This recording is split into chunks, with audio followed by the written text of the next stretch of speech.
जय श्री कृष्ण। आज बुधवार युवा सत्र में आप सभी का एक बार फिर से स्वागत है। तो आइए पहले प्रार्थना करते हैं, मंगलाचरण करते हैं, फिर इस सत्र का आरंभ करते हैं। ओम नारायणं पद्मभवं वसिष्ठं शक्तिं च तत्पुत्रपराशरं च व्यासं शुकं गौडपदं महन्तं गोविन्दयोगीन्द्रमथास्य शिष्यं श्रीशङ्कराचार्यमथस्य पद्मपादं च हस्तमलकं च शिष्यं तं तोटकं वार्तिककारमन्यान् अस्मद्गुरुन् सन्ततमानतोऽस्मि। शङ्करं शङ्कराचार्यं केशवं बादरायणं सूत्रभाष्यकृतौ वन्दे भगवन्तौ पुनः पुनः। श्रुतिस्मृतिपुराणानाम् आलयं करुणालयं नमामि भगवत्पादं शङ्करं लोकशङ्करं वसुदेवसुतं देवं कंसचाणूरमर्दनं देवकी परमानन्दं कृष्णं वन्दे जगद्गुरुम्। गुरुर्ब्रह्मा गुरुर्विष्णु गुरुर्देवो महेश्वर गुरुः साक्षात् परं ब्रह्म तस्मै श्री गुरवे नमः। नमोऽस्तु ते व्यासविशालबुद्धे फुल्लारविन्दायतपत्रनेत्र येन त्वया भारततैलपूर्ण प्रज्वालितो ज्ञानमयप्रदीप अचतुरवदनो ब्रह्मा द्विबाहुरपरो हरिः अभाललोचनः शम्भुर्भगवान् बादरायण। तो आज युवा सत्र में आप सभी का पुनः स्वागत करते हैं। हमारे युवा सत्र का शीर्षक है भारत की ओर चले या भारत की ओर चलो। हमें एक बार फिर से प्राचीन भारत की ओर, धर्म के विज्ञान की ओर, हमारी राष्ट्रीयता की ओर, हमारी भारतीय संस्कृति की ओर चलना है। और उसी हेतु हम आपके साथ आए हैं नई नई कथाओं को लेकर, जो हमारे इतिहास में आई है, हमारे वेदों में आई है, हमारे पुराणों में आई है, और साथ में ही एक सिद्धांत को लेकर कि जिसके ऊपर सनातन धर्म टिका हुआ है। हमारे साथ वाराणसी से माधुरी जी पांडे उपस्थित है, उनका स्वागत करते हैं। रिद्धि दवे, सिद्धि दवे, वेदु दवे, मोहित दवे उपस्थित है जोधपुर से, उनका भी स्वागत करते हैं। शांभवी ओझा वेदांतिनी जोधपुर से हमारे साथ है, उनका भी स्वागत करते हैं। जयेंद्र पाठक जी वडोदरा से है, भार्गवी त्रिवेदी, अमिता त्रिवेदी, दिव्या त्रिवेदी वडोदरा से है, उनका भी स्वागत करते हैं। हमारे साथ है जय कृष्ण पंचाल और उनकी बेटी प्रिया पंचाल और नीता पंचाल, उनका भी हम स्वागत करते हैं। तो आइए इस सत्र का आरंभ करते हैं। तो आज का जो विषय है भारत की ओर चले के शीर्षक के तले ही हम बहुत सारे विषयों को लेकर आपके सामने आए हैं। आज का विषय श्राद्ध विषयक है। तो सबसे पहले प्रश्न यह उठता है कि श्राद्ध क्या है और श्राद्ध क्यों करना है, श्राद्ध कौन कर सकता है, श्राद्ध कैसे कर सकते हैं, श्राद्ध कब कर सकते हैं। इन सारे प्रश्नों के उत्तर देने का प्रयास हम इस सत्र में करेंगे। तो सबसे पहले कहते हैं श्राद्ध यानी क्या, श्राद्ध अर्थात क्या, व्हाट इज श्राद्ध। तो हमारे धर्मशास्त्रकार जो है श्राद्ध की व्याख्या देते हुए कहते हैं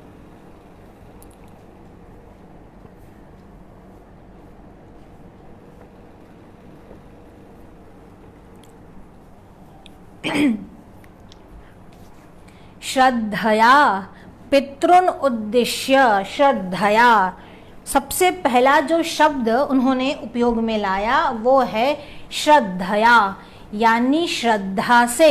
श्रद्धया पितृन उद्देश्य, पितृओं को उद्देशित करके, पितृओं के उद्देश्य से, श्रद्धया यानी श्रद्धा से, क्रियते यत कर्म, जो भी कर्म किए जाए, और वो कैसे, विधिना, विधि से, विधि निषेध का ध्यान रखकर जो कर्म पितृओं के उद्देश्य से श्रद्धा सहित, श्रद्धया, श्रद्धया पितृन उद्देश्य विधिना क्रियते यत कर्म तद श्राद्धम, तत् श्राद्धम, उसका नाम है श्राद्ध। पितृओं के उद्देश्य से जो किया जाए उसका नाम है श्राद्ध। पर सबसे पहली कंडीशन जो श्राद्ध के विषय में रखी वह यह रखी कि श्रद्धया, आपके पास और कुछ हो न हो, आपके पास संपत्ति हो न हो, आपके पास धन हो न हो, आपके पास बहुत सारे लोग हो न हो, आपका सामर्थ्य हो न हो, पर जो श्रद्धया, श्रद्धा से किया जाए उसी का नाम है श्राद्ध।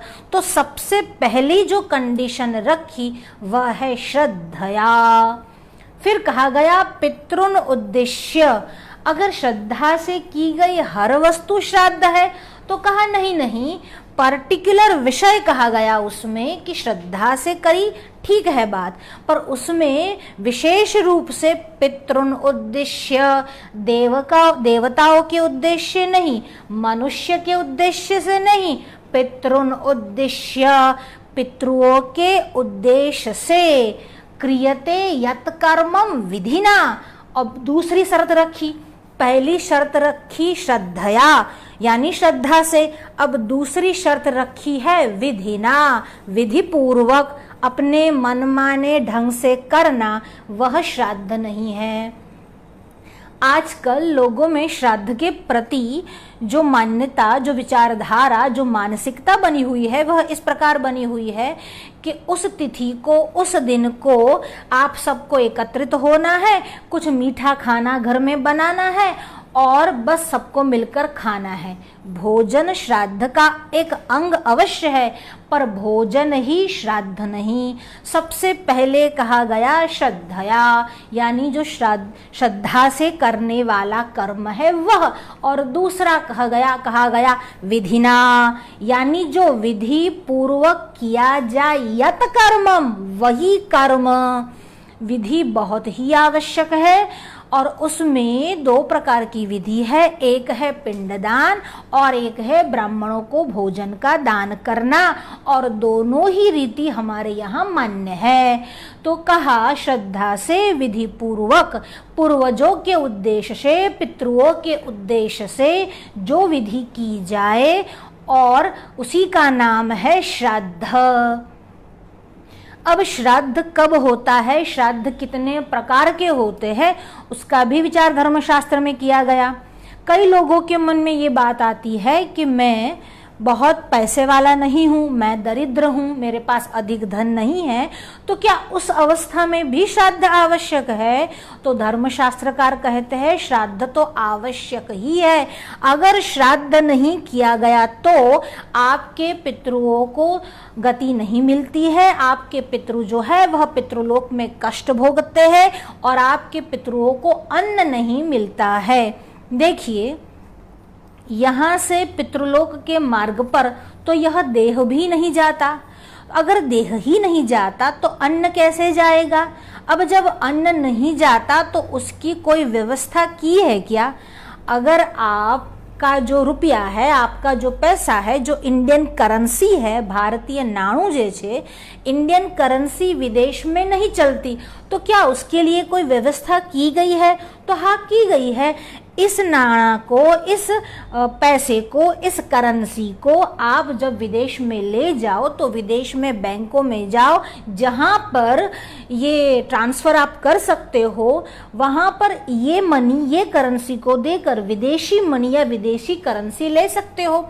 तो फॉरेन करेंसी के लिए आपको अपनी ये भारतीय करेंसी देनी पड़ेगी, उसके बदले में आप विदेशी करेंसी को प्राप्त कर सकते हो। वैसे ही इस श्राद्ध में सीधे तो आप अन्न ले जा नहीं सकते, क्योंकि जहां पर देह ही नहीं जाता उस परलोक के मार्ग पर, उस परलोक में यह अन्न कैसे जाएगा। तो कहा है अग्नि एवं ब्राह्मण जो है वह देवताओं के मुख है, अग्नि और ब्राह्मण जो है वह पितरों के मुख है। इसीलिए जब पितृ को उद्देश्य से कोई कार्य किया जाए तो उस कार्य में अगर आप ब्रह्मभोज ब्राह्मणों को भोजन करवाते हो तो वह अन्न आपके पितरों तक पहुंच जाता है। और जब अंत्येष्टि आदि क्रियाएं करनी है तो सबसे प्रथम यानी शव के साथ पिंडदान किया जाता है। वो पिंडदान क्या है, आटे से या जो भी फल मूलादि प्राप्त हो उसके जो गर है, उसके जो गर्भ है, उसका ही आटा गूंद कर उसके पिंड बनाए जाते हैं और यह पिंड शव के नाम से दिए जाते हैं। सबसे पहले यह पिंड जो है उसकी संख्या 6 होती है और 13 दिन तक धीरे धीरे 10 पिंडों तक की संख्या होती है। कुल मिलाकर 16 पिंड बनाए जाते हैं। फिर आपके पितरों को ध्यान में रख के या फिर वंश परंपरा के आधार पर या फिर संप्रदाय के आधार पर कहीं कोई बदला बदली या फेर बदल या परिवर्तन हो सकता है। तो कहते हैं सबसे पहले 6 पिंड देना होता है और इसके बाद शव की यात्रा निकलती है। उसके बाद जो कर्म आदि होते हैं, एकादशा होता है, द्वादशा होता है, उस समय पर और भी 10 पिंड देने का हमारे यहाँ पर विधि है। तो यह परलोक की करेंसी है जिसके लिए बैंक क्या है, तो कहते हैं ब्राह्मण है। और आपके पास श्राद्ध के वो मंत्र होने चाहिए जिस मंत्र से यह करेंसी ट्रांसफर हो जाए। आप बैंक के पास तो चले गए पर आपके पास धन तो होना चाहिए ना, और वह धन क्या है, मंत्र ही वह धन है। उसके द्वारा ही आप अपन ये जो अन्न है वह अपने पितरों के पास भेज सकते हैं। हमारे साथ वडोदरा से मिलन पंचाल जुड़े हुए, हिमल जी पंड्या, जनार्दन जी ओझा, वर्षा सोनी जी, प्रिया पाठक जी, हिमांशु जी पंड्या जुड़े हुए हैं। हम सभी का स्वागत करते हैं। तो कहते हैं ये अति आवश्यक है कि आप श्राद्ध विधि संपन्न करो। तो उसके लिए कहा गया कि आपको इतने इतने पिंड जो है वह देने पड़ेंगे और धीरे धीरे उस पिंड की संख्या बढ़ती है। और पहले दिन जो पिंड होता है उसके बाद अधिक पिंड दिया जाता है, या तो पिंड दिया जाता है। और एक और माध्यम है जिसको हम तिलांजलि या जलांजलि कहते हैं। जल की अंजलि के द्वारा भी पितरों को पानी पहुंचाया जाता है और तिलांजलि भी देते हैं। देखिए, श्राद्ध में इतनी वस्तुओं को अति पवित्र माना है। पहली वस्तु है कुश। कुश नाम का जो घास है जिसको आप दर्भ भी कह सकते हो और जिसको गुजराती में डाभ कहते हैं, उस कुश को पवित्र माना गया है। तो कुश श्राद्ध में अति आवश्यक है। दूसरी चीज है तिल, जिसको पितरों को भोजन प्राप्त होता है, इसीलिए हम उसको तिलांजलि कहते हैं, क्योंकि तिल की अंजलि देते हैं। तो तिल भी श्राद्ध में अति आवश्यक है। तीसरी चीज है श्राद्ध में कुतप। कुतप यानी वह समय जो समय श्राद्ध का होता है। हमारे यहाँ शास्त्रकार मध्याह्न के समय को श्राद्ध का समय ग्रहण करते हैं। और वह समय कौन सा है, तो अगर आज की भाषा में कहे तो दोपहर से 11:30 से लेकर 12:30 का जो समय है वह सबसे उचित समय है और उसी को कहा गया है कुतप। और उसके बाद श्राद्ध में एक और अति आवश्यक व्यक्ति है और वह है दौहित्र। दौहित्र अगर श्राद्ध में उपलब्ध हो, उपस्थित हो तो बहुत ही अच्छी बात है। सोने में सुगंध का काम करता है। तो ब्राह्मण भोज तो होता ही है। अगर ब्राह्मण ही है, अगर यजमान स्वयं ही ब्राह्मण है तो वो दौहित्र या जामाता को भी बुला सकता है। दौहित्र का महत्व श्राद्ध में बहुत है और सबसे ज्यादा श्राद्ध में जिसका महत्व है वह वेद पाठी ब्राह्मण का महत्व है। अगर वेदों को जानने वाला एक भी ब्राह्मण अगर श्राद्ध में उपस्थित हो तो 1000 ब्राह्मण भोजन ले, इसके बदले केवल केवल एक वेद पाठी ब्राह्मण अगर श्राद्ध में भोजन करता है तो वह बराबर हो जाता है। दूसरा, जब देव कार्य करना होता है तो देव कार्य में ब्राह्मणों की संख्या जो है वह इवन नंबर में, गुजराती में जिसको कहते हैं बेकी और युग्म संख्या में आती है, जिसको इवन नंबर कहते हैं इंग्लिश में। और वैसे ही अगर पितृ कार्य करना है तो ऑड नंबर लेना है, यानी अयुग्म नंबर लेना है। गुजराती में कहते हैं एक ही नंबर लेना है। जैसे कम से कम श्राद्ध में एक ब्राह्मण तो चाहिए ही, अगर अधिक हो तो अच्छी बात है, पर एक तो चाहिए ही। एक से अधिक 2 नहीं ले सकते, फिर आपको 3 लेना है, 3 से अधिक 5 लेना है, 5 से अधिक 7 लेना है, 7 से अधिक 9 लेना है। यानी जो अयुग्म संख्या है वह श्राद्ध में मान्य है। दूसरी बात, जब आप श्राद्ध करने बैठते हैं तब आपको जनेऊ जो है वह अपसव्य करना है। यह सव्य क्या है और अपसव्य क्या है? सव्य का अर्थ होता है लेफ्ट और अपसव्य का अर्थ होता है राइट। यानी जब आप देव कार्य कर रहे हो तो जनेऊ को बाएं कंधे यानी लेफ्ट शोल्डर पर रखते हैं, पर आप जब पितृ कार्य कर रहे हो तो जनेऊ को राइट शोल्डर पर यानी अपसव्य स्कंध पर रखते हैं। और इसीलिए ब्राह्मण बारंबार बोलता है सव्य अपसव्य, यानी जनेऊ को सव्य में रखिए, जनेऊ को अपसव्य में रखिए। और तीसरा होता है ऋषि कार्य, और उस ऋषि कार्य में जनेऊ को कंठ में धारण करना रहता है। ये सारे साइन हैं, आप दूर से ही पहचान जाते हो कि यह देव कार्य हो रहा है, यह पितृ कार्य हो रहा है, या यह ऋषि कार्य हो रहा है। हमारे यहाँ जो तैत्तरीय उपनिषद आया है उसमें जो शिक्षावल्ली आई है, जिसका ये विधान है मातृदेवो भव, पितृदेवो भव, अतिथि देवो भव, आचार्य देवो भव, यानि अनवद्यानि कर्माणि तानि सेवितव्यानि नो इतराणि।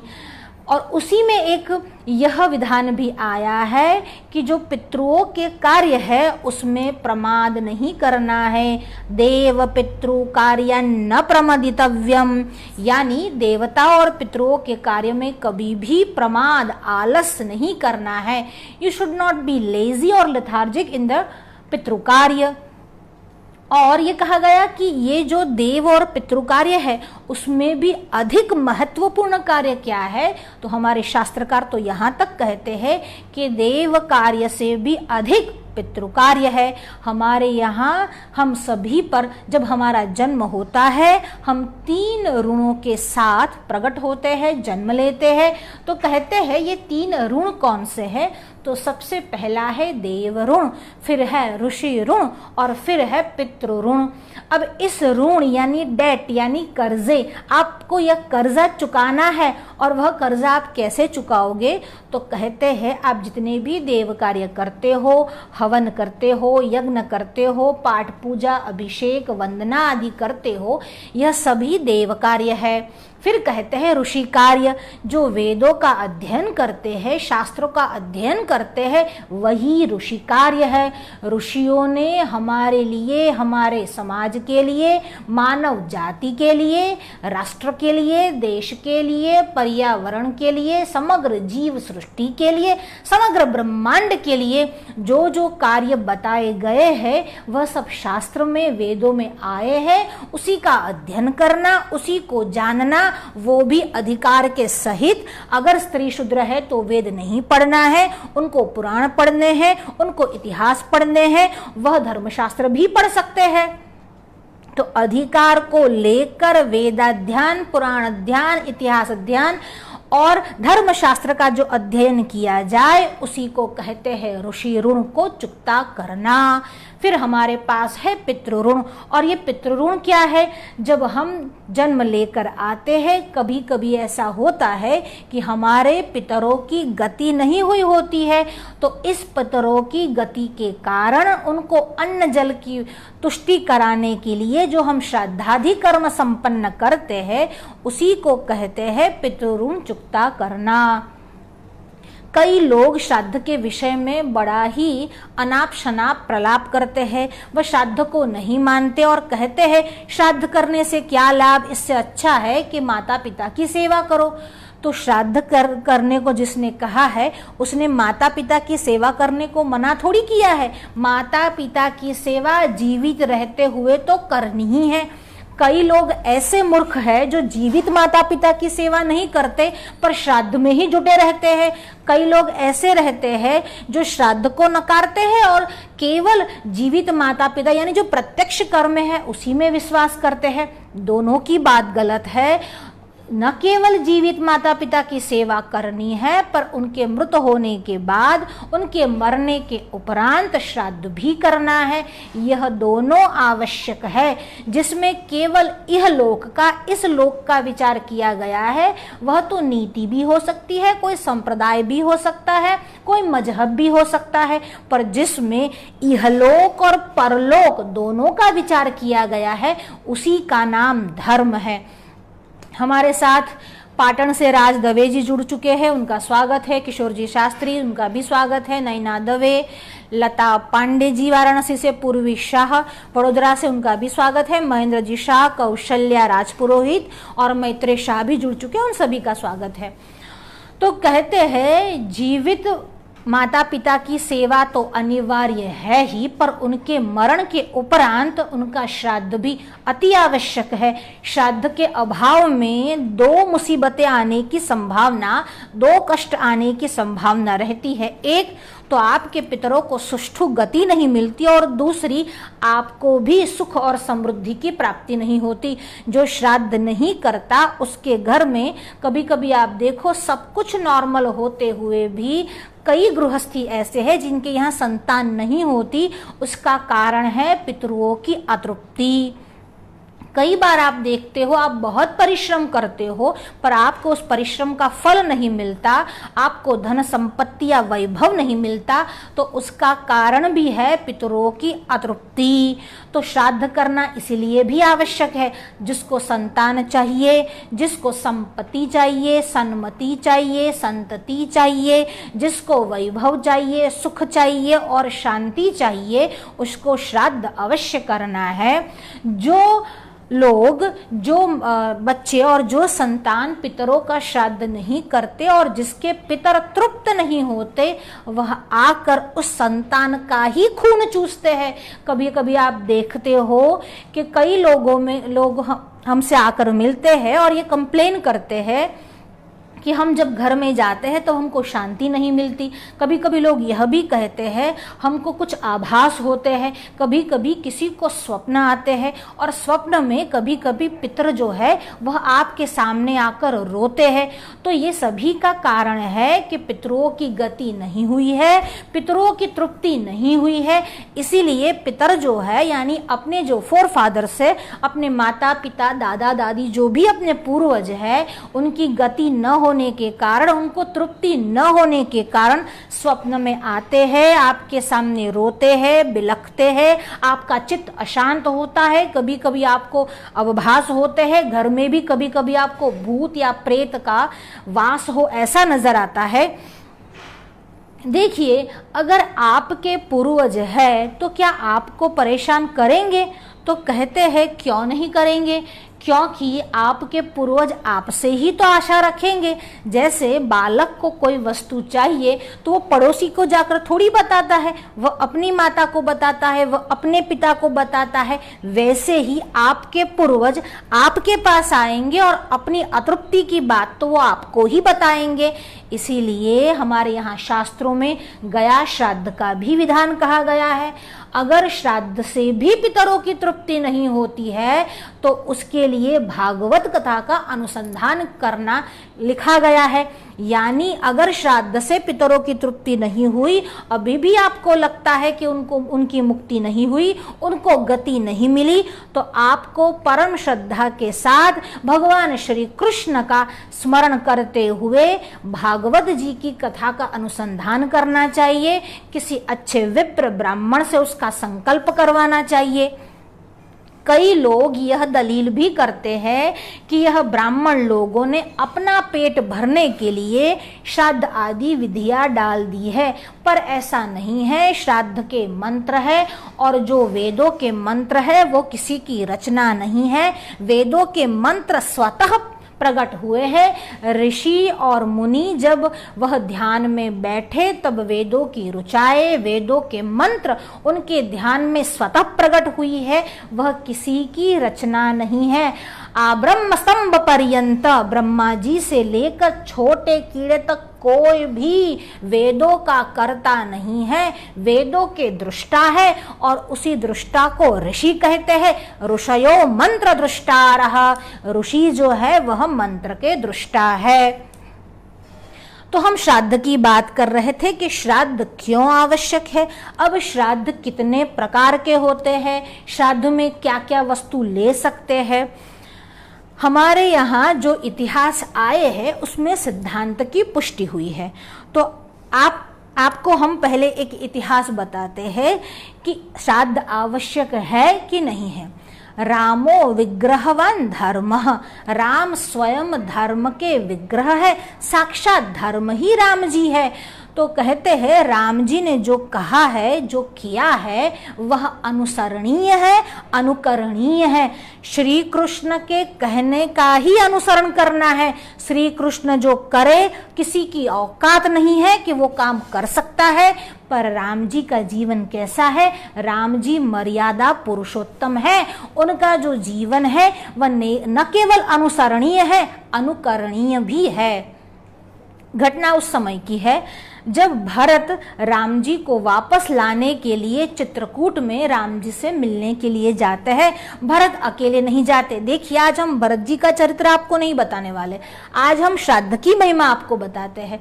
तो कहते हैं भरत जी जो है वह अकेले नहीं जा रहे होते हैं, साथ में सुमंत्र है, जो उनके कुलगुरु है वशिष्ठ, भगवान वशिष्ठ भी साथ में है, और साथ में तीनों माताएं हैं, मंत्रिमंडल है, और साथ में अयोध्यावासी भी चले हैं।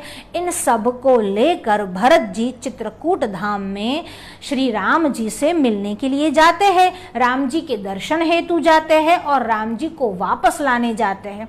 जब भरत जी जाते हैं और भरद्वाज के कथनानुसार राम जी की कुटिया भरत जी के दर्शन में आती है, भरत जी की दृष्टि वहां पर पड़ती है, तो भरत जी इतने उतावले हो रहे थे राम जी से मिलने के लिए कि वहां से दौड़कर राम जी को मिलने के लिए जाते हैं। जो पीछे माताएं हैं, भगवान वशिष्ठ है, वो तो पीछे आ रहे हैं, पर सुमंत्र और शत्रुघ्न के साथ भरत जी दौड़कर राम जी से मिलने को जाते हैं। और जब राम जी को देखते हैं, भरत के मुख से कुछ निकल नहीं पाता, केवल अश्रु की धार है। यहाँ पर भरत जी जो कहते हैं, किसी कठोर हृदय भी हो, पाषाण हृदय भी किसी का हो, तो उसका हृदय विदीर्ण हो जाए। जो भरत जी शब्द कहते हैं, भरत जी राम जी से कहते हैं, कुल कलंका कैकेयी का पुत्र भरत आपके चरणों में प्रणाम करता है। ये तो भरत जी की भावना है, ये तो भरत जी के शब्द है, क्योंकि भरत जी ये मानते हैं कि मेरे कारण मेरे प्रभु श्री राम को वन में आना पड़ा, दर दर भटकना पड़ा। अब अभी उस भरत जी के चरित्र में या भरत जी के नियम में या भरत जी की भक्ति के विषय में बात नहीं करते। भरत जी और राम का मिलन होता है और इस मिलन पर दोनों भाई एक दूसरे के गले मिलते हैं, और जैसे किसी चांद को चकोर से मिलन हो गया, इतना ही प्रेम, इतना ही प्यार उन दोनों भाइयों के बीच में है। अब दोनों एक दूसरे को आलिंगन देते हैं। गाढ़ आलिंगन के बाद जब अपने शरीर की सुधि आती है और जब राम जी अयोध्या के विषय में, राजा के विषय में, पिता के विषय में, माताओं के विषय में भरत जी से पूछते हैं, और भरत जी यह कहते हैं कि पिताजी नहीं रहे, पिताजी सुरधाम सिधारे। और केवल भरत जी के यह शब्द कि पिताजी जो है सुरधाम सिधारे, यह सुनकर राम की जो स्थिति होती है, अत्यंत दुखमय वह स्थिति है। राम जी जैसे छटपटा रहे हो वैसे छटपटा रहे हैं, और दोनों हाथों को आकाश की ओर करके राम जी भूमि पर गिर पड़े हैं। देखिए, राम जो जो करते हैं, राम जो जो आचरण करते हैं, राम जो जो बोलते हैं, वह धर्म सम्मत है। हमारे यहाँ श्राद्ध की जो विधि बताई गई है उसमें कहा गया है कि आपके पास क्षीर है, मधु है, शर्करा है, ऐसे सात्विक पदार्थ होने चाहिए जिसको आपको भोजन बनाना है, ब्राह्मणों को बुलाना है, उसमें गेहूं या चावल जो भी आटा वहां पर उपलब्ध हो प्रदेश के हिसाब से वह लेकर पिंडदान करना है, उसे कुशाओं पर रखना है। पर आपके पास इतना सब करने के लिए धन न हो, ब्राह्मण भोजन का पैसा न हो, तो आप क्या कर सकते हैं? अगर खीर के पैसे न हो तो केवल शाक लेकर भी ब्राह्मणों को भोजन करवाए, उससे भी आपका श्राद्ध जो है वो संपन्न हो सकता है।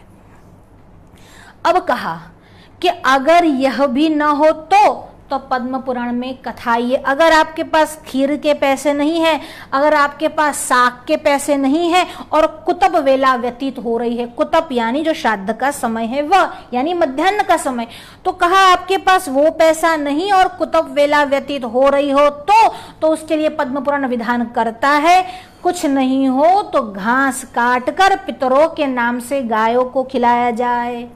क्यों खिलाया जाए? क्योंकि गाय भी श्राद्ध में अति आवश्यक है। हमारे यहाँ भारतीय परंपरा में, वैदिक धर्म में जितने भी कर्म हुए वह गाय को प्रधान मानकर हुए हैं। भगवान भी अवतार लेकर आते हैं तो गाय के लिए आते हैं। तो कहते हैं कुछ न हो आपके पास तो वह घास भी काटकर, हरी हरी घास काटकर गाय को दे दे। पर अगर कोई वन में है, उस समय ना घास है, उस समय ना गाय उपस्थित है, तो क्या करे? तो कहते हैं कुछ नहीं हो तो जल तो आपके पास होगा, पर अगर जल भी न हो तो कहते हैं एकांत स्थान में जाइए, दोनों हाथों कर ऊपर उठाइए और पितरों को उद्देश्य करके ये कथन कहिए। विष्णु पुराण में ये बात आई है कि हे पितर, मेरे पास कुछ नहीं है, मेरे पास आपको देने के लिए केवल श्रद्धा और भक्ति है, आप मेरा यही श्राद्ध स्वीकार करें और दोनों हाथों को ऊपर उठाना है। यह शास्त्र सम्मत बात है। और राम जी जैसे ही भूमि पर गिरे, सबसे पहला यहाँ पर उन्होंने श्राद्ध किया, दोनों हाथों को ऊपर उठाया और पितरों को प्रणाम किया। हालांकि राम जी श्राद्ध भी करेंगे आगे, पर सबसे पहला देखिए उनका एक एक आचरण, उनका गिरना भी, उनका बोलना भी, उनके आंसू भी सभी शास्त्र सम्मत है। राम जी पृथ्वी पर गिरे, सब आए, उनको ढांढस बंधा रहे हैं। सीता जी भी पास में आई है, वह भी रो रही है, ससुर को याद करके वह भी रो रही है। भाई भी साथ में आए हैं। लक्ष्मण को साथ लेकर राम जी ने बहुत क्रंदन किया। राम जी ने पिताजी के लिए बहुत आंसू बहाए और पिताजी को भूरी भूरी याद किया। भगवान वशिष्ठ ने उनको संभाला है, सुमंत्र ने संभाला है। अब भगवान वशिष्ठ कहते हैं, राम अब अपने पिता को जलांजलि दो। देखिए दो कथाएं आई है, एक ये कहते हैं कि वशिष्ठ कहते हैं और वाल्मीकि रामायण में राम जी स्वयं ऐसा कहते हैं कि हम नदी के किनारे चलेंगे और अपने पिता को जल की अंजलि देंगे। अब राम जी जो है भाइयों सहित, सुमन सहित, वशिष्ठ सहित गंगा के तट पर आते हैं। यहाँ पर गंगा जो है चित्रकूट में वह पतित पावनी मंदाकिनी है। मंदाकिनी के तट पर आते हैं। अरे जो तुलसी में आया है वह भी यही कहा है कि समाज सहित करत सरित नहाए, समाज सहित सरित नहाए, यानी सरिता मंदाकिनी में समाज सहित जितने भी लोग वहां पर उपस्थित है उनके साथ भगवान श्री राम ने स्नान किया। यानी श्राद्ध में सबसे पहली बात है स्नान। अब जब स्नान हो चुका तब और उससे पहले भगवान लक्ष्मण को आदेश देते हैं। भगवान लक्ष्मण को क्या आदेश देते हैं कि इंगुदी फल लेकर आओ और इंगुदी फल का जो मावा है वह लेकर आओ और मेरा उपवस्त्र भी साथ में लाओ। देखिए कोई और कार्य करना हो तो उपवस्त्र न पहनो तो भी चलेगा, पर श्राद्ध में उपवस्त्र भी आवश्यक है। राम का एक एक डायलॉग, एक एक संवाद, एक एक आदेश बिल्कुल शास्त्र सम्मत है। कहते हैं लक्ष्मण इंगुदी फल को लेकर आओ, इंगुदी फल के मावे को लो और उसमें से पिण्याकम यानी पिंड बनाओ और मेरे चीर यानी वस्त्र भी लाओ। अब वस्त्र लाए गए, इंगुदी फल लाए गए, पहले स्नान हुआ, स्नान के बाद जलांजलि दी गई। देखिए, जब पितरुओं को अंजलि दी जाती है तो दक्षिण भाग में दी जाती है। राम जी ने दक्षिणाभिमुख होकर पितरुओं के निमित्त जलांजलि दी, और जब पितरुओं के निमित्त जलांजलि दी जाती है, श्राद्ध कर्म किए जाते हैं, तब जनेऊ जो है वह अपसव्य यानी राइट शोल्डर पर होती है। अब राम जी ने जलांजलि दी, राम जी बाहर आए, नदी के किनारे पर बैठे, वहां पर कुशा जो थी वह बिछाई। कुशा बिछाने के बाद राम, लक्ष्मण, भरत, शत्रुघ्न, सुमंत्र, वशिष्ठ वहां पर बैठे हैं। राम जी ने पिताजी का स्मरण किया है। स्मरण करने के बाद इंगुदी ऐंगुदय बदरी मैश्रम, इंगुदी फल और बदरी फल इन दोनों के मावे को मिक्स करके उसमें से पिंड बनाए हैं और उस पिंड को कुशास्तरम, कुशा पर रखे हैं। देखिए, सामान्य व्यक्ति भी अगर भावनापूर्ण श्राद्ध करे तो उसके पितर आते हैं, उसके पितर ब्राह्मणों में बैठकर भोजन पाते हैं। अब तो राम जी श्राद्ध कर रहे हैं, और करवा कौन रहे हैं? वशिष्ठ वहां पर उपस्थित है, उनके पितर तो स्वयं आए। उसमें आश्चर्य की क्या बात है? ऐसी ही एक घटना महाभारत में हुई है। भीष्म श्राद्ध कर रहे होते हैं, और जब भीष्म श्राद्ध कर रहे होते हैं, पितर स्वयं आते हैं और गंगा जी में पितरों का हाथ बाहर निकलता है, शांतनु का हाथ बाहर निकलता है और पिंड की मांग करता है। ये तो भीष्म थे। भीष्म कैसे थे? धर्म के ज्ञाता थे, धर्म का पालन करने वाले थे और नैष्ठिक ब्रह्मचारी थे। जब इन्होंने श्राद्ध किया, शांतनु स्वयं आए और पिंड की याचना करते हैं। अब भीष्म के सामने धर्म संकट है। ब्राह्मणों ने कहा ये जो पिंड है वह कुशा पर रखो, और पिता कहते हैं पिंड मेरे हाथ में दो। अब पिंड हाथ में देना है कि कुशा पर रखना है? देखिए, भीष्म धर्म शास्त्र के ज्ञाता है और उन्होंने मन में विचार किया शास्त्र क्या कहता है। देखिए, शास्त्र सम्मत बातें ही करनी चाहिए, अपने मुंह में आए वो प्रलाप किसी को भी नहीं करना चाहिए। तो कहते हैं, शास्त्र कहता है कि पिंड जो है वह कुशा पर ही रखना है, चाहे साक्षात पितर सामने क्यों उपस्थित न हो। ब्राह्मणों ने कहा कुशा पर पिंड रखो। अब ब्राह्मण की आज्ञा है, शास्त्र की आज्ञा है, पितर उपस्थित है, फिर भी भीष्म पितामह ने वह पिंड जो थे वह कुशा पर रखे, पितरों के हाथ में नहीं दिए। शांतनु अत्यंत प्रसन्न हुए, कहा मेरे पुत्र की जो धर्म निष्ठा है, जो शास्त्र निष्ठा है वह अद्वितीय है, और पितरों ने पिंड स्वीकार किए। भगवान राम ने भी कुशा पर पिंड रखे, अपने पिता दशरथ महाराज को याद किया। उनको याद करके कई लोग ये बकवास करते हैं कि राम जी ने मांस से श्राद्ध किया, पर मांस से श्राद्ध नहीं किया जा सकता, क्योंकि राम जी का ही वचन है। आगे ही राम जी ऐसा बोलते हैं कि जो हम कहते हैं वही हम अपने पितरों को देते हैं। और उस समय 14 वर्ष के लिए राम जी ने कहा था मैं केवल कंद मूल और फल का ही आहार करूंगा। जब राम जी कंद मूल और फल खाते हैं, अपने पितरों को भी वही देते हैं। इंगुदी के साथ बदरी फल का मिश्रण करके उसका पिंड बनाकर कुशा पर रखा गया। और राम जी ने बहुत दीन भाव से कहा, पिताजी मैं आपके लिए ये जो पिंड है वह प्रस्तुत करता हूं, आप स्वीकार करें। और दशरथ ने उसे स्वीकार किया। राम जी एक वचन और भी बोलते हैं। राम जी कहते हैं कि मेरे जैसे व्यर्थ पुत्र के होने पर दशरथ ने कुछ नहीं पाया। हा पिता, आज मैं आपके बिना अकेला हो गया। जब राम जी ऐसा बोलते हैं तो राम जी स्वयं बोलते हैं, यह तो राम जी की उदारता है। क्या इस वचन को लेकर कोई ऐसी बकवास कर सकता है कि राम जी व्यर्थ पुत्र थे? ये नहीं कर सकते। तो राम जी खुद बोलते हैं, ये तो राम जी की उदारता है। राम जी अपने को वहां न पाकर, जिस समय दशरथ का प्राण त्याग हुआ, राम जी वहां पर उपस्थित नहीं थे, और भरत जी को धन्यवाद दे रहे हैं कि भरत जी तुम्हारी पुत्रता आज सफल हुई है, क्योंकि उस समय तुम वहां पर मौजूद थे। तुमने पिता का दाह संस्कार किया, तुमने पिता की अंत्येष्टि की, तुम्हारी पुत्रता आज उस दिन सफल हो गई और मैं पुत्र होते हुए भी न तो पिता के अंतिम समय में साथ रहा और ना ही मैंने दाह संस्कार किए। पर यह तो राम के वचन है, यह तो राम की उदारता है कि राम जी ऐसा बोलते हैं। पर जो लोग इतिहास को, पुराणों को, शास्त्रों को तोड़ मरोड़ करते हैं, वह केवल एक ही वचन को उठा लेते हैं और एक ही वचन उठाने पर और शास्त्र की मर्यादा को भंग करके निर्लज्ज की भांति प्रलाप करते हैं। तो कहते हैं यहां पर राम जी ने दशरथ का श्राद्ध किया, फिर सारे परिवारजन आकर राम जी से मिले। तो प्रश्न यह उठता है कि क्या केवल पिता का ही श्राद्ध किया जा सकता है, माता का ही श्राद्ध किया जा सकता है, किसी अन्य का श्राद्ध किया जा सकता है कि नहीं? तो उसी के प्रमाण में भी हम आपको रामायण का प्रमाण देते हैं। रामायण के अरण्य कांड में एक और घटना आई है।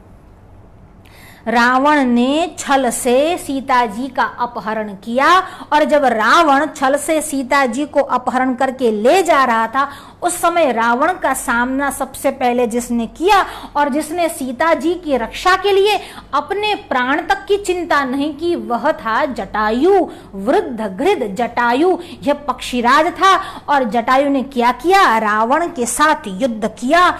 अब बहुत भीषण युद्ध हुआ पर रावण नहीं माना। पर जटायु भी बहुत सामर्थ्यवान था, बहुत बली था। उसने रावण के रथ को तोड़ दिया, रावण के धनुष को तोड़ दिया, रावण के सारथी को भी उसने मार दिया। अब जब रावण को लगा कि ये बहुत बलशाली है, ये मेरे साथ युद्ध कर सकता है, तो रावण सीता को लेकर आकाश में ही उड़ चला। और जब ये आकाश में उड़ रहा था, ये गिद्ध ने क्या किया? जटायु भी उड़ता हुआ आकाश में गया और वहां पर जाकर रावण को रोक रहा था। तब रावण ने खड्ग लेकर जटायु की दोनों पंखों को काट दिया। अब जब पंख कट गए और शरीर पर बहुत सारे घाव हो गए, ऐसे ही छिन्न भिन्न होकर गृधराज जो थे वह भूमि पर गिर गए और वह रावण भगवती सीता जी को लेकर चला गया। अब दूसरी ओर क्या होता है? राम और लक्ष्मण दोनों वहां पर आते हैं और राम और लक्ष्मण जब सीता जी को ढूंढते ढूंढते आते हैं, अपने आश्रम में जाते हैं, कुटिया में जाते हैं। कुटिया जी में सीता जी को नहीं पाते। राम जी सीता जी के विरह में बड़े ही विह्वल हो रहे हैं, लक्ष्मण जी उनको ढांढस बंधा रहे हैं। दोनों भाई जो है वह सीता जी की खोज कर रहे हैं। सीता जी को खोजते खोजते अचानक सामने एक बड़े विकराल गिद्ध को अधमरी हालत में पाते हैं। जब दौड़ते हुए इसके पास आते हैं, पहले तो राम जी के मन में शंका उठती है, कहीं ये गिद्ध ने तो सीता जी को परेशान नहीं किया होगा, क्योंकि यह जंगली है, शायद सीता जी को कोई घायल कर सकता है या कोई क्षति पहुंचा सकता है। जब राम जी धनुष और बाण लेकर चले, तब ये गिद्ध ने आवाज देकर कहा, और क्या कहा गिद्ध ने? कहा आयुष्मान। अब आयुष्मान कहा मतलब ये गिद्ध कोई सामान्य गिद्ध नहीं था। यह गिद्ध वह था जो दशरथ जी का मित्र था और मित्र के पुत्र को प्यार से, लाड से बेटा कहकर बुला सकते हैं। तो इसीलिए राम जी के लिए गिद्ध ने भी जो शब्द प्रयोग किए उसमें कहा आयुष्मान। आयुष्मान, तुम जिसको ढूंढ रहे हो वह सीता और मेरे प्राण दोनों रावण लेकर चला गया है, दोनों रावण ने हर लिए हैं। अब तुम रावण को ढूंढो और तुम चिंता मत करो, सीता तुमको अवश्य मिलेगी। जब इतना कहा राम जी का मन प्रसन्न हुआ। दोनों भाई जो है वह गिद्ध के पास आए और गिद्ध से कहते हैं, पक्षीराज, आप सीता जी के विषय में कुछ जानते हैं? अगर कुछ जानते हैं तो हमें कृपा करके बताएं, सीता जी को कौन ले गया, वो कौन था और किस अपराध के कारण सीता जी को उठाकर ले गया। अब जब ये बातें राम जी गिद्ध से पूछ रहे थे तो गिद्ध ने कहा, आप चिंता मत करो श्री राम, जिस मुहूर्त में रावण सीता जी को उठाकर ले गया है उस मुहूर्त का नाम है विंद मुहूर्त। और विंद मुहूर्त में अगर कोई वस्तु खो जाए, कोई संपत्ति हरी जाए, कोई संपत्ति चली जाए, तो वो उसके स्वामी को पुनः मिल जाती है। आप चिंता मत करो, रावण इस बात से अज्ञात था, उसने विंद मुहूर्त में सीता जी को उठाया है, इसलिए तुरंत ही सीता जी आपको मिलेगी और जल्दी ही सीता जी के साथ आपका संयोग होगा और जनक दुलारी सीता जी के साथ आप फिर से एक बार विहार करेंगे। जब राम जी से ये कहा गया, राम जी को मन में इतना सुकून हुआ, पर राम जी ने देखा कि गिद्ध की हालत बहुत ही गंभीर है, वह मरणासन्न है, यानी अब मरने ही वाला है, उसके प्राण जो है वह छूटने ही वाले हैं। और राम जी ने कहा, देखो लक्ष्मण, अपने प्राण को बड़ी मुसीबत से, बड़ी मुश्किल से इस गिद्ध ने धारण किए हैं। मुझे लगता है केवल मेरे कारण इस गिद्ध के प्राण जो है, प्राण पर बनाई है, प्राणों पर संकट आ गया है, इसको कुछ हो गया, उसका उत्तरदायी मैं हूं। मेरे कारण इस गिद्ध ने रावण के साथ युद्ध किया और सीता जी को बचाने का प्रयास किया। केवल मेरे कारण इस गिद्ध की यह दशा हुई है। राम जी का स्वभाव कैसा है? अरे गिद्ध ने उनको ये कहा। अब राम जी जो वचन बोलते हैं वो कैसे बोलते हैं? लक्ष्मण, इस समय मुझे सीता के हरे जाने का जितना दुख नहीं है, उससे ज्यादा दुख मुझे गिद्ध की अवस्था पर हो रहा है। राम जी का स्वभाव इतना करुणावान था, वह स्वार्थी नहीं थे। मेरे कारण कभी भी राम जी ने वो वचन नहीं किए कि सीता को बचाया, सीता के कारण नहीं, मेरे कारण। राम और सीता तो भिन्न है ही नहीं। मेरे कारण गिद्ध ने प्राण गंवाए, मेरे कारण गिद्ध ने युद्ध किया, मेरे कारण गिद्ध ने राक्षस के सामने युद्ध किया, लड़ाई की, पंख खोए, घाव लिए और प्राण संकट में डाले। इन सब का उत्तरदायी मैं हूं। साधारण मनुष्य का स्वभाव होता है दूसरों को उत्तरदायी मानते हैं। जब भगवान खुद अवतार लेकर आते हैं और राम जी की लीला करते हैं, तब राम जी का स्वभाव कैसा बताया है, मनुष्य को कौन सा अनुसरण करना चाहिए।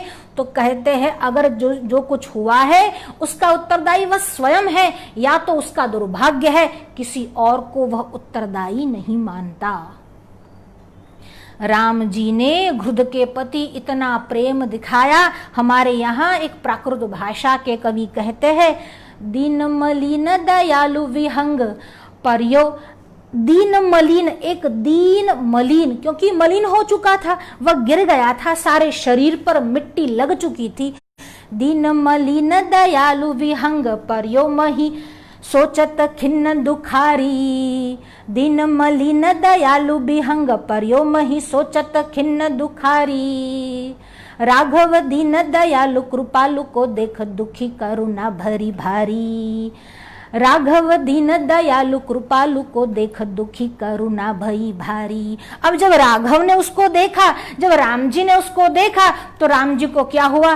राघव दीन दयालु कृपालु को देख भरी दुखी करुणा भई भारी। और बहुत करुणा हुई और करुणावश राम जी ने क्या किया? उस गिद्ध को उठाया और अपनी गोद में गिद्ध का सर रखा। गिद्ध को गोद में राखी करुणा।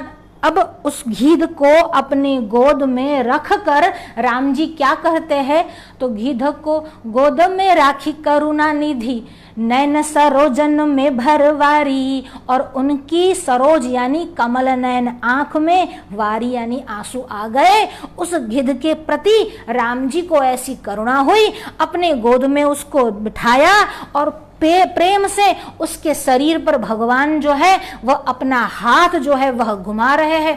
गिद्ध को गोद में राखी कृपा निधि, नैन सरोजन में भरी वारी। बारही बार सुधारही पंख, जटायु की धूरी जटा न सोझारी। और भगवान ने उसको गोद में रखकर अपनी जटा को खोला और उसी जटा से भगवान ने जटायु के ऊपर जो धूल लगी थी वह झाड़ दी।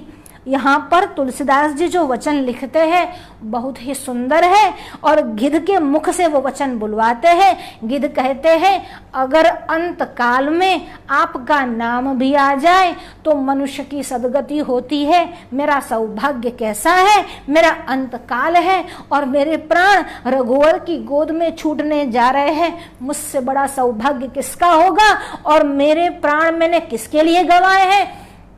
तो कहते हैं, जनक नंदिनी भगवती सीता जी की रक्षा में मेरे प्राण गवाए हैं। न मेरा जीवन सफल हुआ, आपके आने से, आपके सानिध्य से, आपकी कृपा से मेरा मृत्यु भी सफल हो गया। बारही बारी सुधारही पंख जटायु की धूरी जटा न सुझारी। और भगवान ने स्वयं अपनी जटा को लेकर जटायु के ऊपर जो धूली थी अपनी ही जटा से वह झाड़ने लगे। अब बात कर ही रहे थे, अभी तो भगवान प्रश्न पूछ ही रहे थे कि फिर क्या हुआ, यह रावण कौन है। अगर मेरे भाई जटायु तुम कुछ कह सकते हो तो तुम कुछ कहो, तुम्हारा बड़ा उपकार होगा। ये रावण कौन है, मैं नहीं जानता, वो कहाँ रहता है। जटायु ने बड़ी मुसीबत से अपने प्राण को धारण किया और जटायु कहने लगा, दक्षिण दिशा की ओर रहता है, कुबेर का भाई है, बड़ा ही राक्षस स्वभाव का मनुष्य है और वह भगवती सीता को उठाकर अपने पुष्पक विमान में उठाकर अपनी लंकापुरी में लेकर गया है। तुम जाओ, पर विंद मुहूर्त होने से तुम्हारे साथ सीता जी का पुनः संयोग अवश्य होगा। जब ये ढाढ़स बधाया, राम जी ने पूछा, अरे ऐसा अपराध क्या हुआ था और मैंने उसका क्या बिगाड़ा था जो वह मेरी पत्नी को ले गया। पर अब गिद्ध कुछ बोल नहीं पाया। गिद्ध के प्राण पखेरु राम जी के गोद में ही उड़ गए और वहीं गिद्ध ने अपना अंतिम सांस भी छोड़ दिया। जब भगवान ने हाथ में देखा, भगवान की आंखों से आंसू भर निकल आए। भगवान का कंठ जो था वो विदीर्ण हो गया। उनको लगा एक पक्षी ने भी मेरे लिए अपने प्राण दे दिए। सीता जी को उन्होंने बचाना चाहा, हालांकि नहीं बचा सका, पर भाग्य बलवान होता है, भाग्य के सामने किसी की नहीं चलती है। लक्ष्मण को संबोधित करके कहा, लक्ष्मण मैं बड़ा दुर्भागी हूं कि मेरे कारण भरत के साथ भी ये हुआ, भरत को दुख हुआ, मेरे कारण मेरे पिताजी ने प्राण छोड़ दिए और आज मेरे ही कारण इस जटायु ने भी अपने प्राण छोड़ दिए। मैं बड़ा अभागा हूं, मेरा भाग्य कैसा है। अगर अग्नि भी मेरे भाग्य के सामने आ जाए तो उसको भी जलाकर भस्म कर दे। राम जी के वचन सुनकर लक्ष्मण जी का दिल भराया और लक्ष्मण जी को उद्देश्य कर राम जी कहते हैं, लक्ष्मण ऐसा नहीं कि मनुष्य ही अच्छा हो सकता है, कभी कभी पशुओं में, पक्षियों में, प्राणियों में, कीटकों में भी धर्म की भावना होती है, सत्य का वो भी पालन करना जानते हैं। मनुष्य के अपेक्षा भी कभी कभी उनकी मनुष्यता जो है वो बढ़कर हो जाती है और ऐसे ही जटायु राज थे। तुम जाओ और लकड़ी को तोड़ कर लाओ, मैं स्वयं जटायु को अपने हाथों से चिता पर चढ़ाऊंगा और जटायु का दाह संस्कार करूंगा। हालांकि पक्षियों और प्राणियों का गाड़ना होता है, पर यह तो राम काज के लिए न्यौछावर हुआ था और आर्य की जो गति है, आर्य मनुष्यों की जो सनातन धर्म में आर्य पुरुष की गति बताई है, वह ही गति जटायु की हुई। और भगवान श्री राम ने कहा, जैसा एक अग्निहोत्री को फल मिलता है, जैसा एक ब्राह्मण को फल मिलता है, जैसा एक राजा को युद्ध में मरने के बाद विजय प्राप्त होता है और सदगति और जो लोक मिलता है, मेरी कृपा से ये सारे लोक इस जटायु को प्राप्त हो, क्योंकि मैं उसका दाह संस्कार कर रहा हूं। यह बोलकर भगवान ने जटायु का दाह संस्कार किया। न केवल दाह संस्कार किया, लक्ष्मण को भेजा, इंगुदी फल को मंगवाया और वहां पर गोदावरी में जाकर भगवान ने स्नान किया।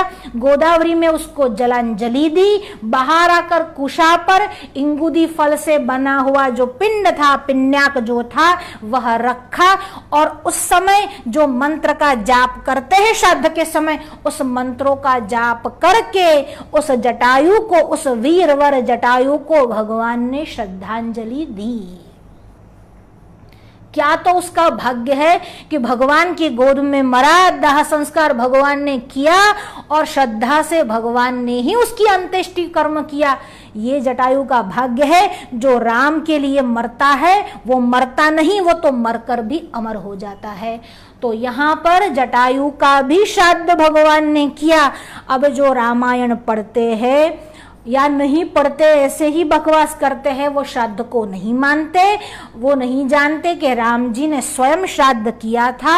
आर्य पुरुषों को जो गति मिलती है वह अग्नि संस्कार से मिलती है।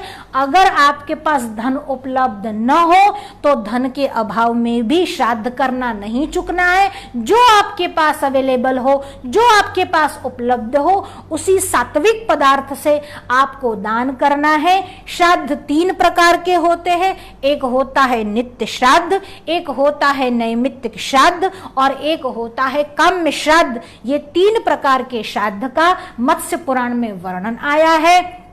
यम स्मृति के अनुसार श्राद्ध जो है वह 5 प्रकार के हैं। उसमें एक नित्य है, एक नैमित्तिक है, एक काम्य है और एक वृद्धि श्राद्ध यानी एक नांदी श्राद्ध है और 5वां जो है वह पार्वण श्राद्ध है। और उसके अलावा स्कंद पुराण में 12 प्रकार के श्राद्ध का उल्लेख आया है। पर जितने भी प्रकार के श्राद्ध हो मूलतः इस 3 में कहीं न कहीं आ ही जाते हैं। 5 प्रकार के जो श्राद्ध कहे, नित्य श्राद्ध यानी रोज देवताओं के निमित्त तर्पण देना, नैमित्तिक श्राद्ध यानी जब निमित्त उपस्थित हो तब देना, काम्य श्राद्ध किसी काम्य क्रिया को कर रहे हो यानी विवाह आदि प्रसंग हो तब भी, या किसी भी काम्य क्रिया को कर रहे हो, कोई भगवत आराधना कर रहे हो, कोई बड़ा प्रसंग कर रहे हो, उस निमित्त श्राद्ध करना। एक है वृद्धि श्राद्ध, पुत्र के जन्म पर, संतति के जन्म पर या फिर उससे पहले निर्विघ्न समाप्ति पर नांदी श्राद्ध करना है।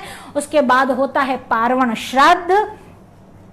अगर गुजराती में कहा जाए तो भाद्र शुक्ला की पूर्णिमा से लेकर भाद्रवद अमावस्या तक, और अगर हिंदी भाषा में कहा जाए तो अश्विन अमावस्या तक यानी भाद्र पूर्णिमा से लेकर अश्विन अमावस्या तक, यह 15 दिवस का जो समय है उसको पितृपक्ष कहा जाता है। हमारे यहाँ फादर्स डे मनाने की जरूरत नहीं, 15 दिन तक हम अपने पितरों को याद करते हैं। जो जीते जी भी पितरों के साथ नहीं रहते, बाप के साथ नहीं रहते, माँ को नहीं बुलाते, माँ बाप को खाना नहीं देते, उनकी सेवा नहीं करते, उनको फादर्स डे मदर्स डे मनाने की जरूरत है। हमारे यहाँ नहीं है, क्योंकि 15 दिन केवल पितृपक्ष चलता है। देखिए, जो हमारे साधारण मनुष्य का दिवस है वह पितरों का दिवस नहीं। पितरों का 15 दिवस का, हमारा 15 दिवस पितरों की दिन है, फिर 15 दिवस पितरों की रात्रि है। यानी हमारा 1 माह खत्म हो तब पितरों का एक अहोरात्र होता है, और जो कृष्ण पक्ष है वही पितरों का दिन है, और जो शुक्ल पक्ष है वही पितरों की रात्रि है। ऐसे कृष्ण पक्ष शुक्ल पक्ष मिलकर जो 1 माह हमारा होता है, मनुष्य का जो 1 मास होता है, वह पितरों का 1 अहोरात्र होता है। तो इस विषय में कहा गया है कि हमें कोई फादर डे मदर डे मनाने की जरूरत नहीं है। हमारे यहाँ 15 दिवस पितरों के हैं। हमारे तो यहाँ जीवित पितरों की सेवा करने का और मरने के बाद श्राद्ध करने का विधान भी है। औरंगजेब ने अपने पिता शाहजहां को अपने ही लाल किले में बंदी बनाया, नजर कैद में रखा, और नजर कैद में रखने के बाद सिपाहियों को ये सूचना दी गई कि दिन भर केवल 1 ही कुंभ, 1 ही घड़ा भर के पानी दिया जाए। और एक दिन घटना ऐसी हुई, एक बिल्ली आई और उसने पानी गिरा दिया, और उसके पास पानी नहीं था और सैनिकों से पानी मांगा। सैनिकों ने कहा हमें आदेश नहीं है। कहा औरंगजेब से जाकर कहो। सैनिक गए, औरंगजेब से जाकर मिले और औरंगजेब से कहते हैं आपके पिता पानी मांग रहे हैं। अब कहा वो 1 घड़ा नहीं दिया, तो कहा 1 घड़ा तो खत्म हो गया। और गुस्साया औरंगजेब ने आने वाले सिपाही को ही एक झापट लगा दी और कहा दूसरी बार मुझे पूछने के लिए मत आना, दिन में केवल एक ही घड़ा भर के पानी दिया जाएगा, दूसरी बार पानी नहीं दिया जाएगा। सिपाही को भी बहुत बुरा लगा। सिपाही ने यह बात आकर वापस शाहजहां से कही। अब शाहजहां की आंखें भर आई और वह कहने लगा, हे खुदा, अगर मुझे दूसरा जन्म दे तो हिंदू जाति में दे। क्यों, ये हिंदू लोग कैसे हैं, मरने के बाद भी पितरों को पानी देते हैं, और ये कैसा है, जिंदा पितर को भी आब तरसानी, आब यानी पानी, पानी के लिए जिंदा पिता को भी तरसा रहा है। और ये हिंदू पुत्र कैसे है, मरने के बाद भी पिता को याद करके उनके लिए तर्पण करते हैं, तिलांजलि देते हैं, श्रद्धांजलि देते हैं और श्रद्धा से श्राद्ध करते हैं। ये हमारी संस्कृति है। हमारी संस्कृति श्राद्ध की संस्कृति है। श्राद्ध अवश्य करना ही है। श्राद्ध कम से कम ज्यादा न कर सको तो 2 बार करना ही है। एक होता है संवत्सरीय श्राद्ध और दूसरा होता है महालय श्राद्ध, जो पितृपक्ष में आता है। जिस तिथि को पिता या माता का देहांत हुआ है, दादा दादी का, पूर्वजों का देहांत हुआ है, उस तिथि को उनके निमित्त हमको श्राद्ध करना है, उसको महालय श्राद्ध कहते हैं। और उनकी पुण्यतिथि के दिन जो श्राद्ध किया जाता है उनको संवत्सरीय श्राद्ध कहते हैं। और दूसरी बात, ये जो श्राद्ध है वह श्रद्धा से संपन्न होना चाहिए, वह तो है ही, पर अगर किसी के मन में यह प्रश्न उठे कि ये श्राद्ध के मंत्र क्या, ये श्राद्ध के द्वारा दिया हुआ भोजन, अन्न, पानी, तिल, वो सब पितरों को मिलता है, तो कहते हैं अवश्य मिलता है। जैसे एक बड़ी सी गौशाला है जिसमें बहुत सारी गायें रखी है और एक जो बछड़ा है वो इतनी सारी गायों में अपनी मां को पहचान कर उसके पास चला जाता है, वैसे ही ये मंत्र अपने नाम गोत्र को पहचान कर उसी के पास उस अन्न को, उस पानी को पहुंचा देते हैं। आपका आइडेंटिफिकेशन कार्ड जो है वह पूरा होना चाहिए।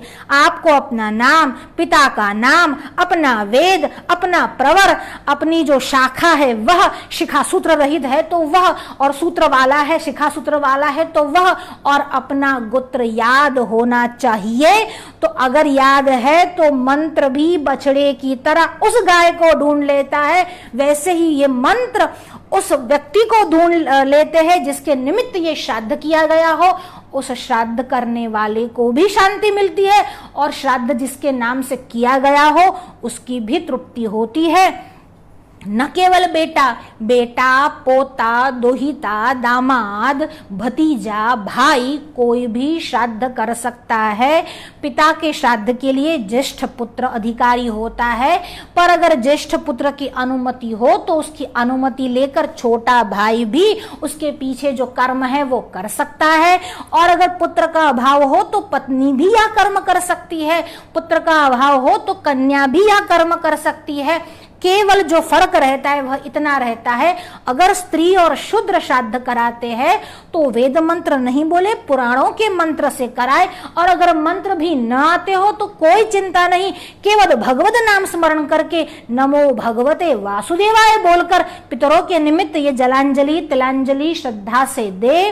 और अगर शूद्र है तो अमुक दास कहकर, जैसे उसमें गुप्ता, वर्मा, शर्मा, शर्मा ब्राह्मणों के लिए है, वर्मा जो है वह क्षत्रियों के लिए है और गुप्ता जो है वो वैश्यों के लिए है, ऐसे ही दास शब्द का प्रयोग शूद्रों के लिए आया है, वह भी श्राद्ध कर सकते हैं।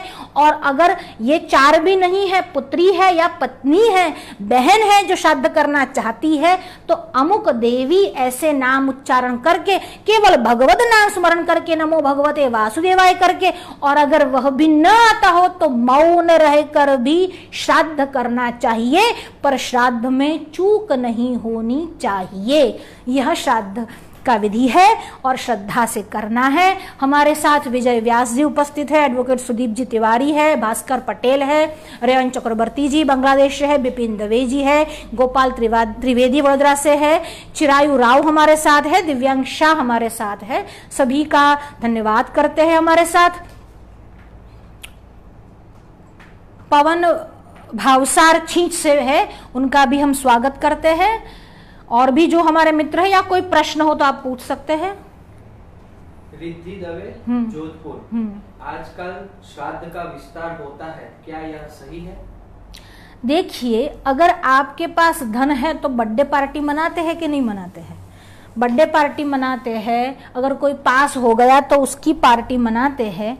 अगर आपके पास धन है और आप अपने कुटुंबीजनों को बुलाकर, ब्राह्मणों को बुलाकर भोजन करवाना चाहते हैं तो करना चाहिए, उसमें निषेध नहीं है, पर ये करना ही पड़ेगा। नहीं है तो कर्जा लेकर भी करो, नहीं है तो पेट काट कर भी करो, उसकी आवश्यकता नहीं है। धर्म शास्त्र में जितने भी विधान दिए गए हैं उसमें छूट छाट दी ही गई है। सभी परिस्थितियों का, देश काल परिस्थिति का विचार करके ही धर्मशास्त्र को कहा गया है। सभी काल के लिए, सभी परिस्थिति के लिए, सभी देश के लिए अलग अलग विधान किए गए हैं। उस विधान को समझकर श्राद्ध का विस्तार करना चाहिए। विस्तार करना या केवल भोजन करवाना ही श्राद्ध नहीं है।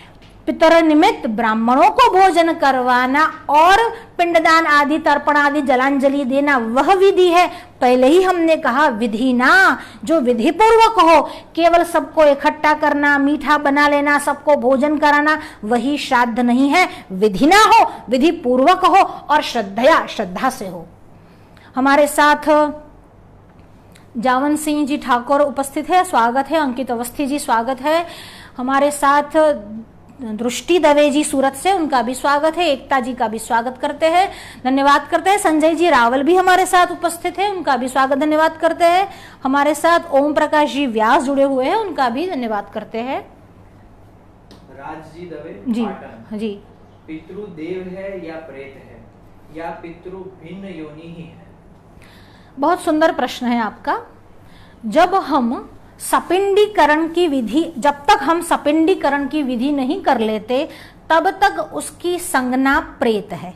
पर जब सपिंडीकरण की विधि द्वादशा उपरांत हो जाती है तब वह पिंड अपने ही पूर्वजों के पिंड में मिल जाता है और वह पितृलोक में जाता है। और पिता के मरने पर जो दादा होता है वह उससे आगे भी उसका प्रमोशन होता है।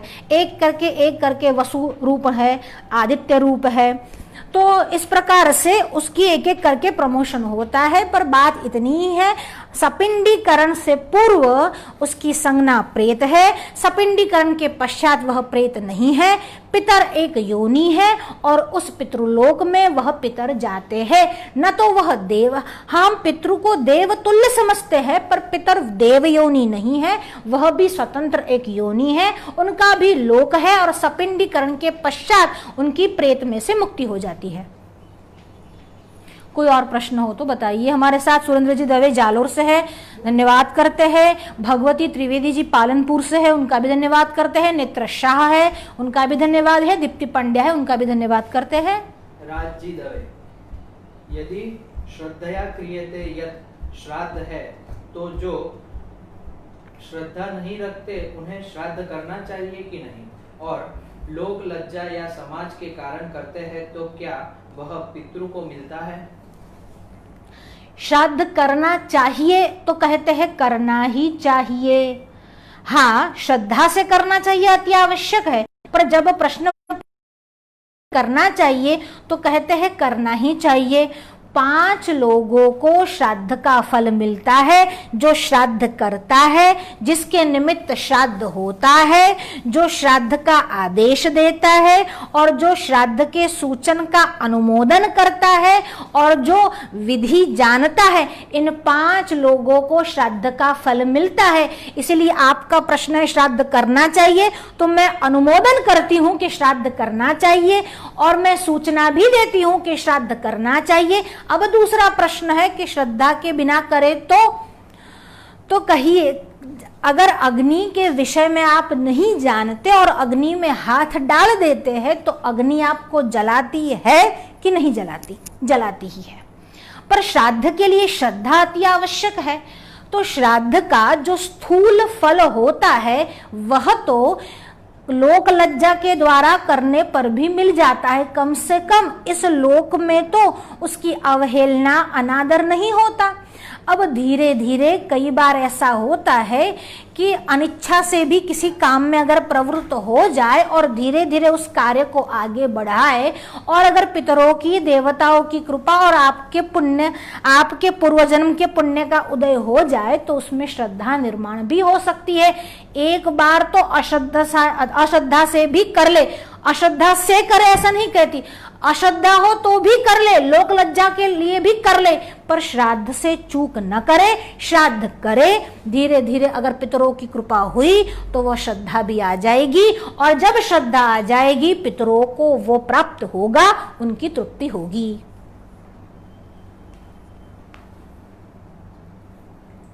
राज जी दवे, यदि पुत्र नहीं है तो क्या पुत्री पिता की द्वादशी आदि विधि कर सकती है और उसे भी मुंडन करवाना चाहिए? जी, मुंडन के लिए, समग्र क्षौर कर्म के लिए स्त्रियों को अधिकार नहीं दिया गया है। हमारे यहाँ ब्रह्मचारिणी स्त्रियां तो है, गृहस्थिनी तो है, पर हमारे यहाँ स्त्रियों के लिए संन्यास वर्ज्य है। स्त्रियों को मुंडन नहीं करवाना चाहिए, समग्र मुंडन नहीं करवाना चाहिए, पर जो शुद्धता है, मतलब हमारे जो सूतक लगता है, उस सूतक स्नान में आपको बाल धोकर नीचे की थोड़े बाल आप काट सकते हो। स्त्रियों के लिए इतना विधान है, न काटे तो भी चलेगा, पर अगर काटना चाहे तो उसकी शुद्धि के लिए यहाँ पर थोड़े से बाल या एक छोटी सी लट लेकर उसको थोड़ा सा काट सकते हो, पर समग्र मुंडन नहीं है। समग्र मुंडन केवल उसके पति के निर्वाण होने के बाद ही है, उससे पूर्व स्त्रियों का मुंडन नहीं है। और दूसरी बात, बेटियां स्त्रियां श्राद्ध कर ही सकती है, अगर जो उनको विधि करना है, अगर वो विधि वैदिक विधि है तो उसके बदले पौराणिक श्लोकों का अनुसंधान किया जाए, और अगर अशौच आ जाए तो उस अशौच के दौरान किसी को निमित्त बनाकर, किसी को प्रतिनिधि बनाकर, यानी ब्राह्मण प्रतिनिधि बनाकर भी श्राद्ध करावे, पर श्राद्ध में त्रुटि न आने दे। श्राद्ध में शौच अत्यंत महत्वपूर्ण है। श्राद्ध में एक तो श्वान यानी कुत्ते की दृष्टि नहीं पड़नी चाहिए। रजस्वला श्राद्ध के भोजन पर न तो श्वान की दृष्टि पड़े, न तो रजस्वला स्त्री की दृष्टि पड़े, और ना ही भिक्षुक की दृष्टि पड़े। इनको खाना देना ही है।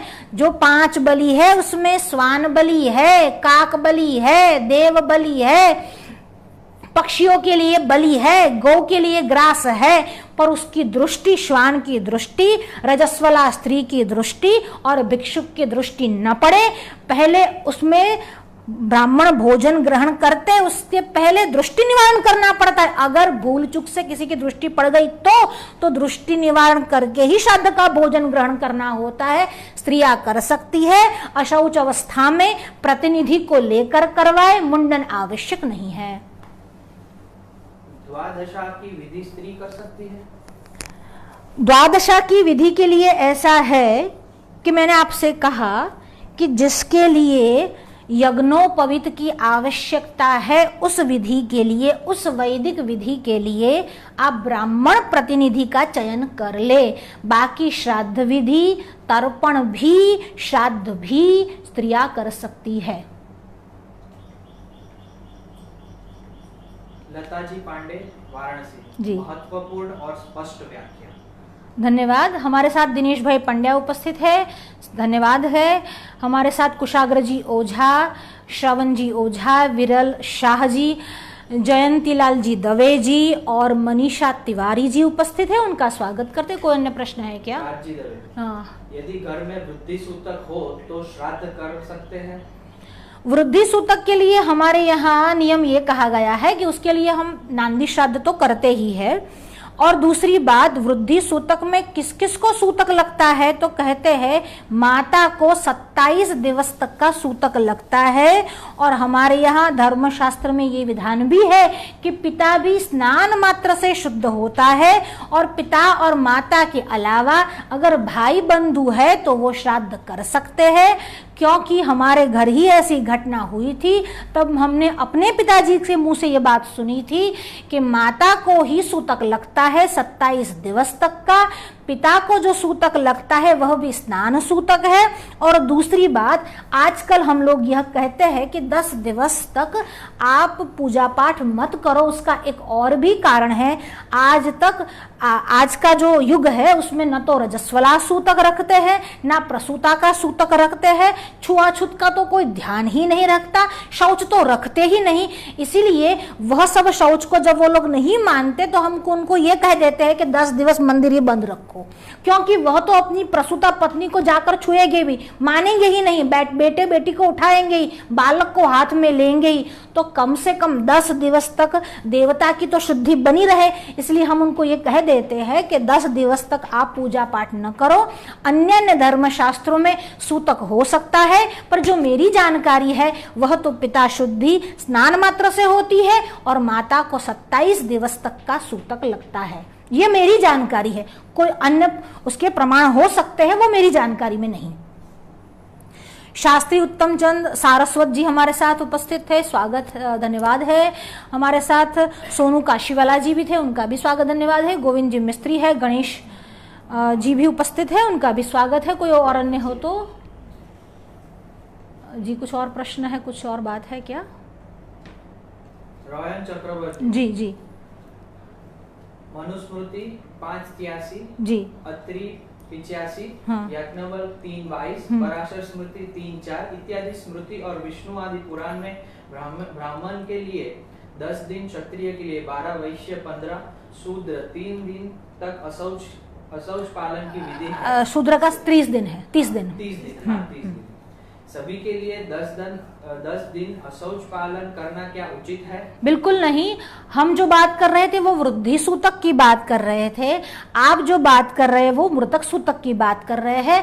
ब्राह्मणों के लिए 10 दिवस के बाद सूतक जो है, मृतक सूतक, आप मृतक सूतक के विषय में पूछ रहे हो तो मैं नहीं जानती। मृतक सूतक है तो ब्राह्मणों के लिए 10 दिवस का है, क्षत्रियों के लिए 12 दिवस का मृतक सूतक है, वैश्य के लिए 16 दिवस तक का है और शूद्रों के लिए 1 महीने तक का यानी 30 दिवस तक का सूतक है। और उसके बाद एक और भी बात ग्राह्य है, अगर ये सब न कर सके तो कम से कम 12 दिवस तक का सूतक बनाए रखे। पर ये अपवाद है, अपवाद सिद्धांत नहीं है। आपत्ति काल में, आपद धर्म में अगर वैश्य, क्षत्रिय और शूद्र अपने कहे दिनों तक न रख सके सूतक तो कम से कम 12 दिवस तक का रखे ही। ब्राह्मण 10वें दिवस के बाद जनेऊ बदल लेता है और वापस एक बार क्षौर कर्म करवाता है, उसके बाद उसकी शुद्धि हो जाती है। इसके पूर्व ही राजी दवे का प्रश्न था, वैसे ही मृतक सूतक चल रहा हो तो श्राद्ध कर सकते हैं कि नहीं? उसमें विधि यह है, उसमें विधान यह है जो मेरे जानकारी में। देखिए भाई मेरे, मैं कर्मकांडी नहीं हूँ, मैं केवल मेरा जो विषय है वह इतिहास और पुराण है। फिर भी थोड़ा बहुत जो जानकारी है या फिर मुझे जो पितरों से प्राप्त हुआ है, मुझे जो जानकारी है उसके अनुसार अगर 10 दिवस के अंदर अंदर किसी गोत्रज की मृत्यु हो जाती है तो पुनः शुद्धता की यानी पुनः सूतक की आवश्यकता नहीं रहती। पर 10 दिवस के 3 पहर बीतने, 10वें दिवस के 3 पहर बीत जाए और उसके बाद किसी की मृत्यु होती है तो पुनः वो शौच जो है वो आरंभ हो जाता है।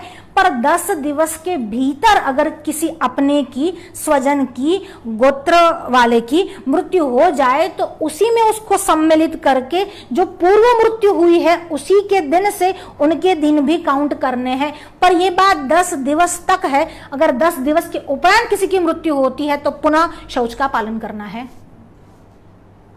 और यदि घर में वृद्धि सूतक हो तो श्राद्ध कर सकते हैं? हाँ बिल्कुल, कहा ना हमने, वृद्धि सूतक के विषय में कहा कर सकते हैं, पर उसमें उसका पिता जिसके वहां बालक हुआ है और उसकी माँ, उन दोनों को वहां नहीं आना है। रायन चक्रवर्ती जी, एकादशी में श्राद्ध करना उचित है?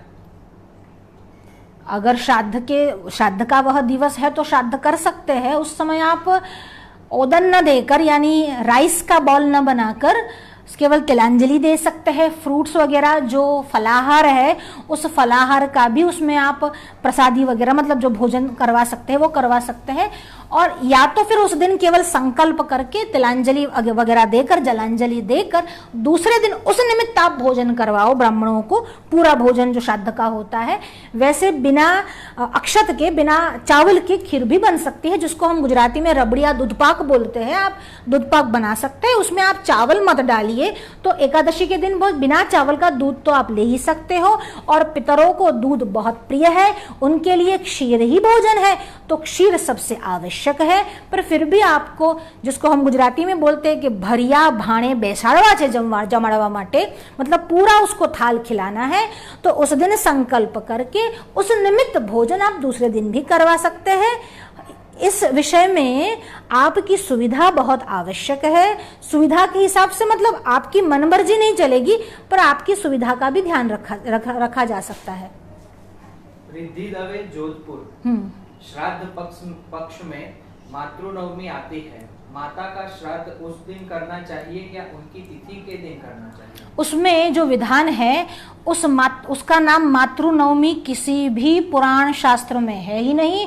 उसका नाम अविधवा नवमी है, यानी जो सुहागन स्त्री जिसके पति जीवित हो और उसका शरीर छूट जाए, वो परलोक गमन कर जाए, तो उस अविधवा यानी सुहागन स्त्री जब मरती है तो उन सुहागन स्त्रियों का, सभी सुहागन स्त्रियों का नवमी के दिन श्राद्ध करना है। राजस्थान में ये प्रथा चली आ रही है, पर यह प्रथा वो बहुत भ्रांतिपूर्ण है। वह मातृनवमी नहीं है, वह अविधवा नवमी है। यानी अविधवा, कोई किसी की माता अविधवा हो सकती है, किसी की माता सुहागन हो सकती है। अगर सुहागन माता जाए तो उसका श्राद्ध जो है वह नवमी को करो, पर अगर वो विधवा है तो उस तिथि के दिन उसका महालय करना चाहिए।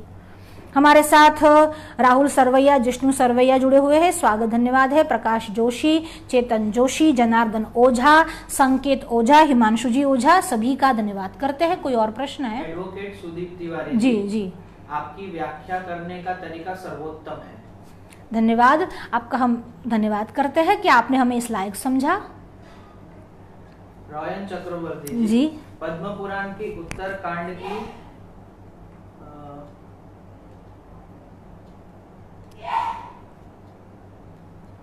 243 अध्याय में एकादशी में श्राद्ध निषेध किया है, लेकिन मनु आदि में अनुमति है, सिद्धांत क्या है? जो मनु की उक्ति है वही सिद्धांत है।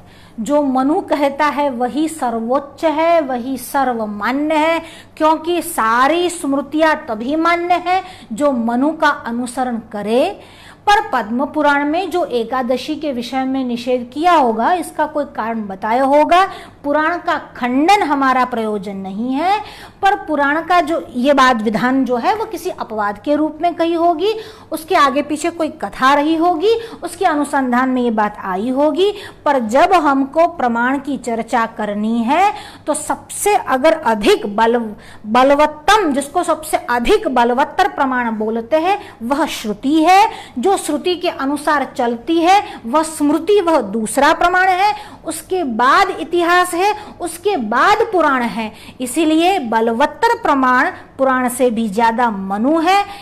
जो मनु कहता है वही भेषजम, वही ग्रहण करने योग्य है, और इस विषय में मनु सर्वोपरि है, उन्हीं का सिद्धांत ग्राह्य है। क्योंकि मनु की स्मृति वेदों का अनुसरण करती है, और स्मृति वही ग्राह्य है जो श्रुति के अनुसार चले। पर हम पुराण की निंदा नहीं करते, ना ही पुराण का खंडन करते हैं। उसका अनुसंधान हम नहीं जानते किस विषय में एकादशी के लिए कहा गया होगा, पर वो बात भी ग्राह्य करने होगी। पर आप कंपैरिजन करते हैं तो मनुग्राह्य है।